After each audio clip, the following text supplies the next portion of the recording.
No ves al enemigo todavía, pero sabes que está ahí. El motor vibra bajo tus pies, el aire golpea el fuselaje y el cielo del Pacífico se extiende como una trampa perfecta. En cuestión de minutos tendrás que decidir sin pensar demasiado, porque aquí dudar significa morir.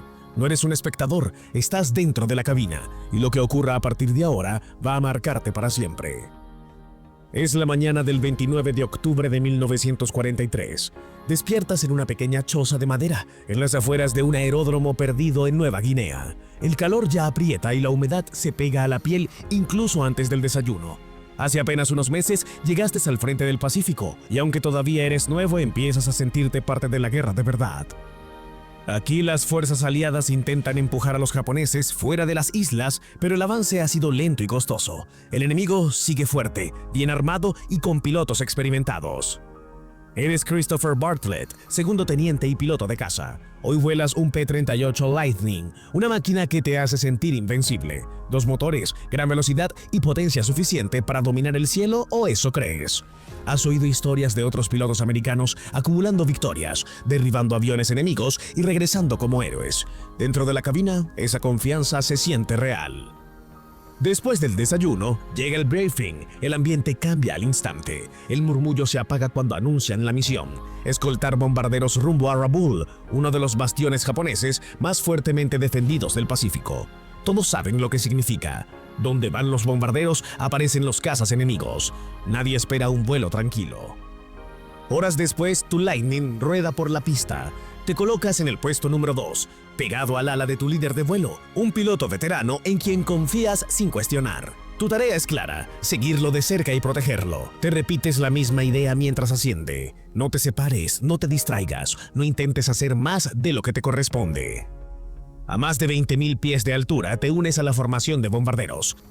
El cielo está extrañamente silencioso, demasiado. Escaneas el horizonte, atento a cualquier movimiento, y entonces la radio estalla.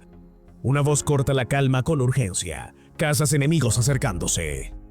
Miras hacia abajo y los ves subir desde el sol, decididos a interceptar. No hay tiempo para analizarlo. Tu líder inclina el avión y se lanza en picada. Tú empujas el control y lo sigues. En ese instante entiendes algo que nadie te enseñó en el entrenamiento. A partir de ahora cada segundo importa, y esta misión no va a terminar como esperas. El picado es breve, violento. El altímetro gira con rapidez mientras el viento sacude el avión y el rugido de los motores se vuelve más agudo. Los cazas japoneses crecen en el parabrisas en cuestión de segundos. Están subiendo para alcanzar a los bombarderos y eso los deja expuestos. Es un error, pero uno que no pueden evitar. Si no interceptan ahora, Rabaul será golpeada sin piedad. Tu líder abre fuego primero. Ves los trazadores salir de su nariz y cruzar el aire como agujas incandescentes. Tu intento te empuja a hacer lo mismo. Estás en posición, tienes blancos claros, podrías disparar ya, pero algo más fuerte se impone en tu cabeza. Tu trabajo no es cazar, es proteger. Te pegas todavía más a su ala, tan cerca que casi puedes contar los remaches de su fuselaje. Todo sucede a una velocidad absurda. A tu izquierda, otro P-38 se lanza todavía más rápido que ustedes. Lo ves disparar y un instante después, uno de los cazas japoneses se convierte en una bola de fuego que cae sin control. El piloto es bueno, muy bueno. Apenas tienes tiempo de registrarlo antes de que el combate se deshaga en todas direcciones. La formación japonesa se rompe. Algunos intentan girar, otros pican para escapar, otros suben sin rumbo claro. Pasas junto a uno de ellos a una velocidad brutal y en ese cruce fugaz notas algo extraño. No todos los aviones que atacaban eran iguales. Uno en particular no encaja del todo. No es exactamente el caza naval que esperabas ver. La silueta es parecida pero distinta. El detalle importa más de lo que parece, porque confundir a tu enemigo puede costarte la vida. El pensamiento apenas se forma cuando ya estás pasando de largo. No hay tiempo para corregir el ataque ni para avisar a nadie. El combate continúa cayendo en espiral hacia capas más bajas del cielo. A 10.000 pies, nivelas por un momento sobre el agua azul de la bahía. El ruido es ensordecedor, pero dentro de la cabina todo se siente extrañamente aislado, como si el mundo exterior ocurriera a otra velocidad. Levantas la vista y ves otro P-38 disparando desde arriba. Un caza japonés explota en el aire. Reconoces las marcas, es el mismo piloto que viste antes, el que entró primero en el ataque. No lo sabes aún, pero estás presenciando a uno de los hombres más letales del cielo del Pacífico.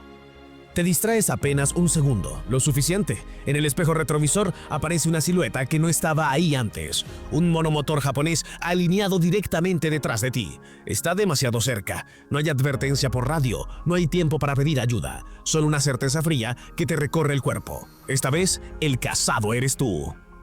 Y ahora cualquier decisión equivocada puede ser la última. El disparo llega antes de que puedas reaccionar. Sientes el impacto seco, violento, y el Lightning se sacude como si algo gigantesco lo hubiera golpeado desde dentro. Por un instante, pierdes el control. El avión entra en una espiral brutal y el horizonte desaparece. El agua sube a toda velocidad. Aprietas los dientes, luchas contra los mandos y cuando finalmente logras estabilizarlo, estás cayendo muy por debajo del combate.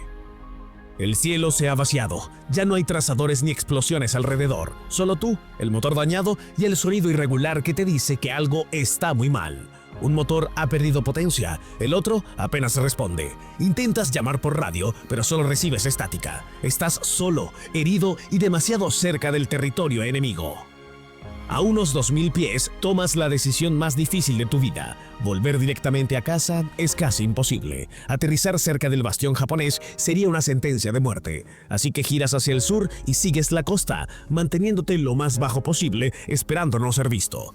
Cada minuto que pasa, el avión pierde altura. Cada segundo es un préstamo. 15 minutos después, ya no hay forma de seguir volando. El Lightning no aguanta más. Miras la línea de costa. Es estrecha, rocosa, traicionera. Saltar en paracaídas tampoco es una opción real. No tienes altura suficiente, solo queda el agua. Alineas el avión con el mar, reduces velocidad, respiras hondo, el impacto es brutal. El agua golpea el fuselaje y tu cabeza se sacude contra el arnés, pero el avión no se desintegra, se desliza y se detiene. Estás consciente, estás vivo.